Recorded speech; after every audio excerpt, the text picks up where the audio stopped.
अस्सलाम वालेकुम, hope you are doing good.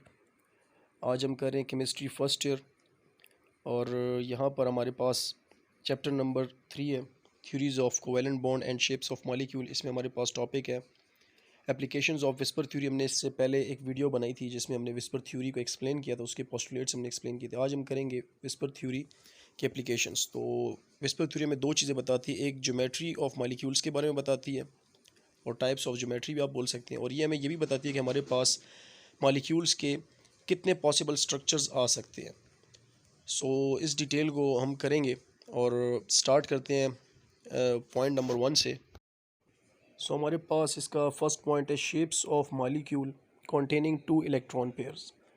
हमारे पास कोई भी मॉलिक्यूल है और उसके बीच में 2 इलेक्ट्रॉन पेयर अगर बनते हो तो ये हम एग्जांपल नंबर फर्स्ट में लेंगे, और हम इसको ये भी बोल सकते हैं कि हमारे पास जो 2 इलेक्ट्रॉन पेयर बनेंगे दोनों के दोनों बॉन्डेड इलेक्ट्रॉन पेयर बनेंगे। इसकी एग्जांपल हमारे पास है बेरिलियम क्लोराइड, और बेरिलियम का अगर हमारे पास इलेक्ट्रॉनिक कन्फिग्रेशन देखें तो 4 इलेक्ट्रॉन जिसमें होते हैं, तो हो गई 1s2 2s2। लास्ट शेल में हमारे पास 2 इलेक्ट्रॉन होते हैं। क्लोरीन अगर देखें तो उसमें 17 इलेक्ट्रॉन आते हैं और इसकी इलेक्ट्रॉनिक कन्फिग्रेशन आप देख लें, और लास्ट शेल में हमारे पास 7 इलेक्ट्रॉन आते हैं। हम जब इसका स्ट्रक्चर बनाएंगे तो हमारे पास कुछ इस टाइप का बनेगा, क्योंकि बेरिलियम के पास 2 इलेक्ट्रॉन फ्री हैं। ये 2 इलेक्ट्रॉन शेयर करेगा। क्लोरीन के पास 1 इलेक्ट्रॉन की कमी है तो वो यहाँ पर कोवेलेंट बॉन्डिंग करेगा, और हमारे पास यहाँ पर स्ट्रक्चर बन जाएगा लीनियर स्ट्रक्चर। और आप अगर देखें तो इन दोनों के बीच में जो बॉन्ड एंगल है वो हमारे पास है 180 डिग्री। हम यहाँ पर ये सारी डिटेल बता सकते हैं कि हमारे पास इनके बीच में जो सेपरेशन आई है वो मैक्सिमम सेपरेशन आई है, और इनके बीच में जो बॉन्ड एंगल है वो 180 है, और इसको हम लीनियर स्ट्रक्चर कहते हैं बेरिलियम क्लोराइड। इसी तरीके से हम एक दो एग्जांपल्स और भी ले सकते हैं। हमारे पास कार्बन डाइऑक्साइड भी इसी की एग्जांपल आ सकती है। सेकंड पार्ट में हमारे पास है shapes of molecule containing 3 electron pairs. Means that हमारे पास ऐसे मॉलिक्यूल्स जिसमें हमारे पास 3 इलेक्ट्रॉन पेयर्स बने, तो उसको हम इसमें काउंट करेंगे। और इसमें हमारे पास फर्स्ट है मॉलिक्यूल्स कंटेनिंग 3 बॉन्ड पेयर के, जिसमें तीनों के तीनों इलेक्ट्रॉन पेयर्स हमारे पास बॉन्डेड हो। एग्जांपल हमारे पास है बोरोन ट्राईफ्लोराइड BF3। बोरोन की इलेक्ट्रॉन हमारे पास 5 होते हैं और इसकी electronic configuration 1s2 2s2 2p1 है। यहाँ पर हमारे पास 3 वैलेंस इलेक्ट्रॉन है। इट्स मीन डैट ये 3 इलेक्ट्रॉन शेयर कर सकता है। और फ्लोरीन के हमारे पास वैलेंस शेल में 7 इलेक्ट्रॉन है। इट्स मीन डैट इसके पास 1 इलेक्ट्रॉन की कमी है, ये शेयरिंग करता है। यहाँ पर हमारे पास कोवेलेंट बॉन्डिंग होगी बोरोन और फ्लोरीन के बीच में। यहाँ पर आपके पास 3 फ्लोरीन है। यहाँ पर हमारे पास 3 बॉन्ड्स बन जाएगी। और आप अगर देखें तो इसका जो हमारे पास स्ट्रक्चर बनेगा वो आपके पास बन रहा है ट्राइगोनल स्ट्रक्चर बन रहा है। और यहाँ पर जो एंगल बन रहा है वो है 120 डिग्री हमारे पास एंगल बन रहा है। ओवरऑल हमें ये पता चला कि यहाँ पर जो बोरोन ट्राईफ्लोराइड का जो स्ट्रक्चर है वो हमारे पास ट्राइगोनल प्लेनर हमारे पास स्ट्रक्चर बन रहा है, और एंगल हमारे पास है 120 degree. Shapes of molecule containing 3 electron pairs की हमारे पास टाइप नंबर 2 है 2 bond pairs and 1 lone pair. Means that हमारे पास टोटल तो 3 इलेक्ट्रॉन पेयर्स होंगे, बट इसमें से 2 हमारे पास बॉन्ड पेयर होंगे और 1 हमारे पास लोन पेयर होंगे। लोन पेयर और बॉन्ड पेयर के ऊपर मैंने एक वीडियो पहले बनाई है, आप उसको भी देख सकते हैं।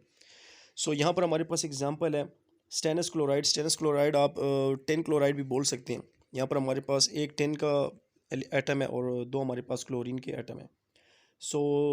10 के हमारे पास जो इलेक्ट्रॉनिक कन्फिग्रेशन है वो हमारे पास 50 इलेक्ट्रॉन्स हैं, और लास्ट शेल में हमारे पास 4 इलेक्ट्रॉन्स आते हैं।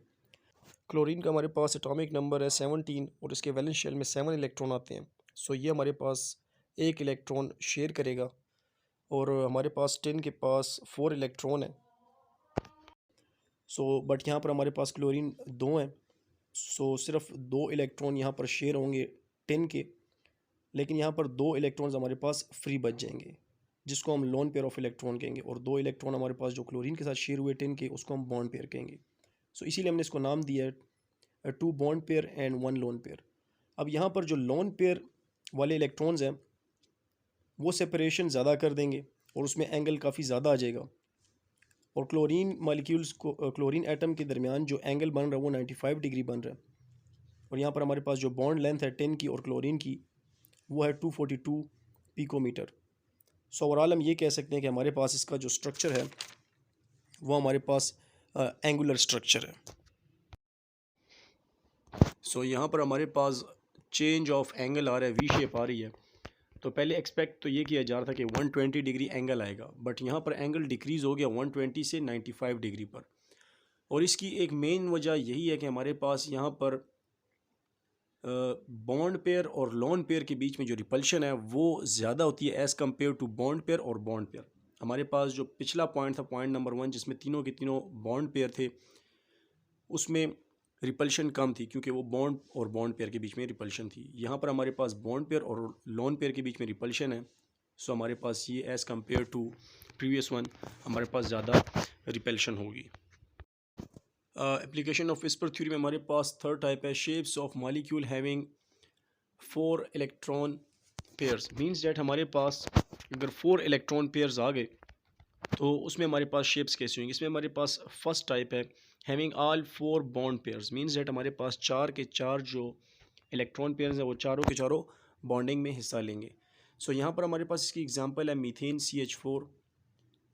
तो यहाँ पर अगर आप देखें तो कार्बन का हमारे पास एटॉमिक नंबर होता है 6। तो यहाँ से हमारे पास जो वैलेंस शेल में इलेक्ट्रॉन आते हैं 4 इलेक्ट्रॉन आते हैं और हाइड्रोजन के पास एक ही इलेक्ट्रॉन होता है। सो यहाँ पर हम ये भी कह सकते हैं कि कार्बन हमारे पास 4 बॉन्ड बनाएगा और हाइड्रोजन एक बॉन्ड बनाएगा।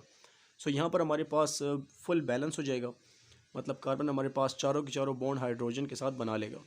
सो यहाँ पर आप अगर स्ट्रक्चर को देखें तो कार्बन ने 4 बॉन्ड्स बनाई हैं और इसका जो स्ट्रक्चर बना है वो टेट्राहेड्रल स्ट्रक्चर बना है। और हमारे पास जो एंगल आ रहा है हाइड्रोजन कार्बन और हाइड्रोजन के दरमियान वो आ रहा है 109.5 डिग्री का एंगल आ रहा है।